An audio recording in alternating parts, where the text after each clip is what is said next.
Hi guys, welcome back to our channel Gaming Basics. In today's video, I will be showing you guys how to add friends on your PlayStation account from the PlayStation app. So at first, just open your phone, and as you open your phone, open your PlayStation app. And as you open your PlayStation app, you're in this home page. So just stay at the home page and look down where you can see the option search bar, and just press it to open the search bar at first.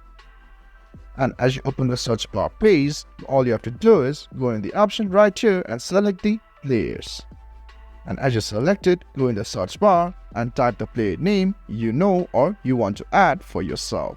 So guys, that's how you add friends on your PlayStation account from the PlayStation app.